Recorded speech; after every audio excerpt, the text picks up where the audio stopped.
The two candidates are interim president David Lassner, and the second candidate is retired Lieutenant General Francis Wiercinski. I think everybody on the board felt that the committee did an extraordinary job.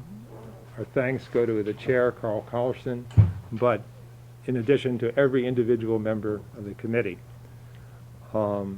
We think they did a fantastic job. The board has voted to accept the committee's recommendations, and we're planning to go forward with the process in the same spirit that we started this search, which is to make it as open and transparent as possible, to get the feedback from the public, and for as many people as possible will have an opportunity to meet the candidates, to listen to them, and to make their own judgment about their suitability to be the president of the university. I want to emphasize that some have focused that there are only two candidates. We've focused on the quality of the candidates. Each in his own right is an extraordinarily talented and accomplished individual. Each is qualified to lead the university. But now the question is, who would be the best fit? Who would be the best president for the university at this time? That's a judgment the board will make after getting input from the public and other stakeholders who are interested in the future of the university and love the university dearly. So that's the way we'll be going forward, and that's where the board is right now. And we look forward to hearing from the candidates, listening to the public, and then making our decision sometime probably in the first half of June. We're going to issue a report in a few days. First, we want to run it through the candidates, and because they will be concerned about their own privacy, so we want to make sure they're okay with it. And I think those reports will show how we arrived at two candidates. There's been a focus on the number two, and as I said in my remarks there, what we've been focusing on is the quality of the candidates. They're both, they're really capable individuals, and each in their own careers have accomplished an enormous amount. Both are qualified to lead the university. So while we have two candidates, it was a very thorough process in how we arrived at that point. Of course,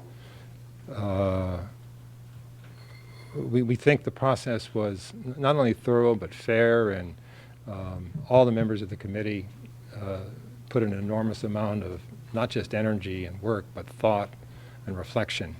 So where we are, I think, is we're pretty comfortable where we are. We have two people to choose from, and they're both very, very good.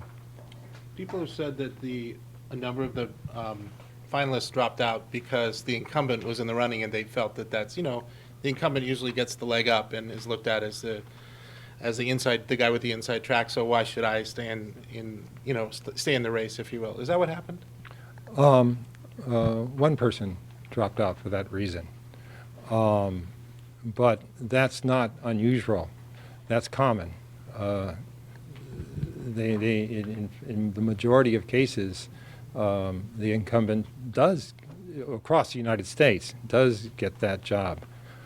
In this case, I think we have two very qualified candidates, and each one has an equal chance, in my opinion, to become the president of the university.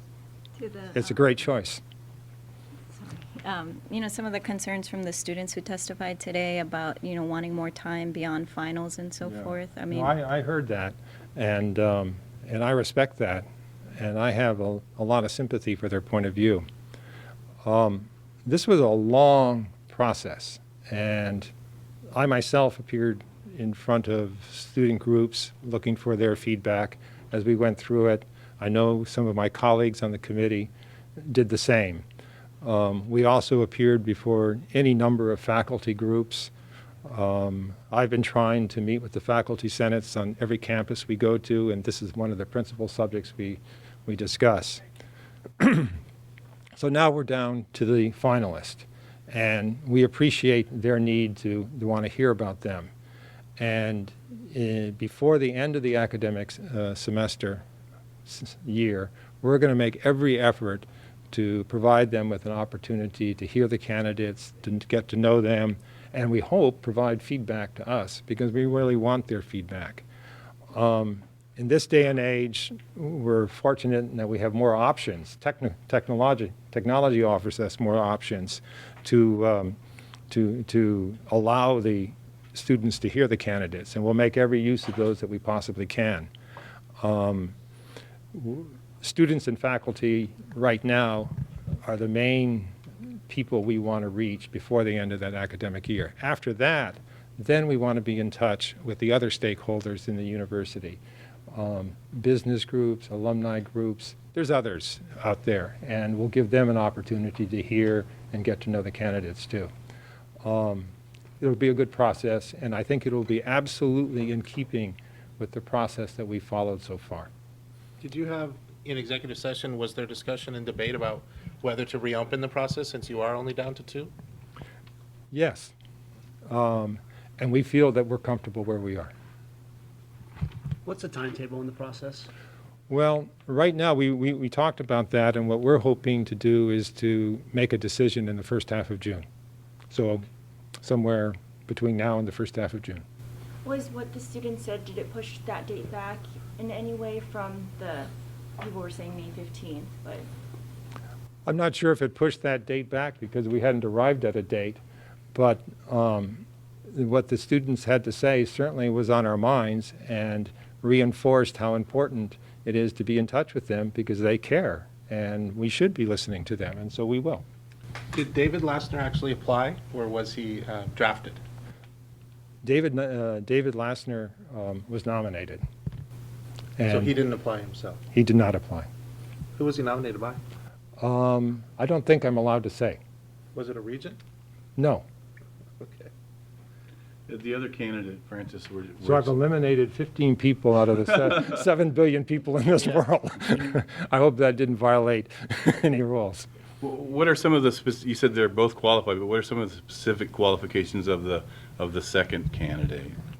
Well, he's been a highly successful leader of one of the largest and most complex organizations in our country and maybe in the entire world. He has enormous capacities as a leader, as a manager, as a communicator.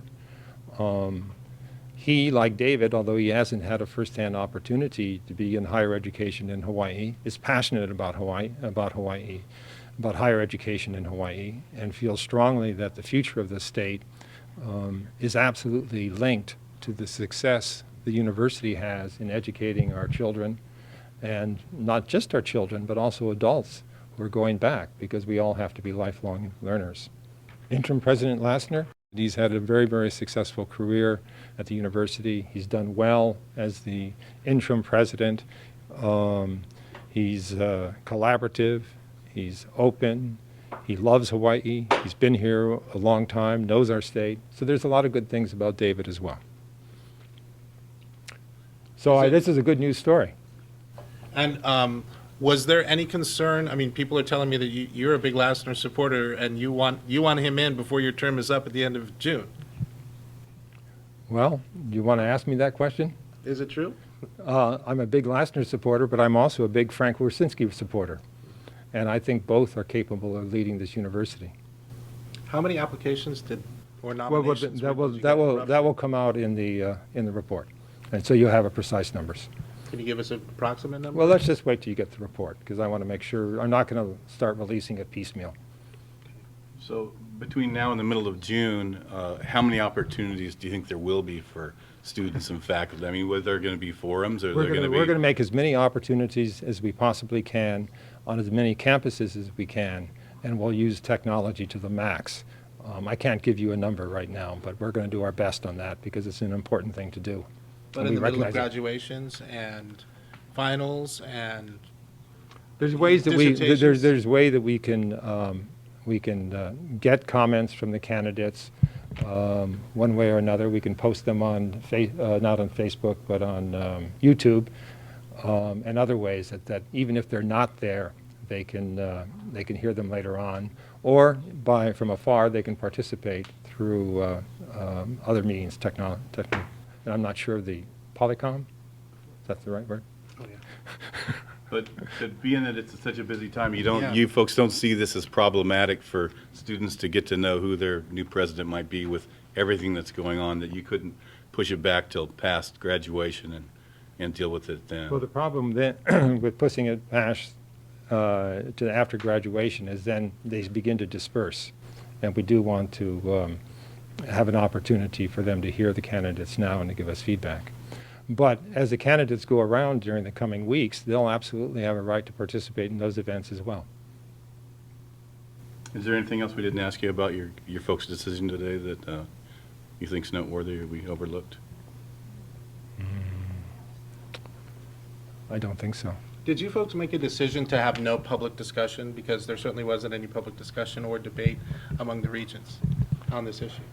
What the Regents decided was that we would check with the candidates, and they would have an opportunity to comment on the report or to make sure that, and I don't think they'll have a problem with the report, I hope not.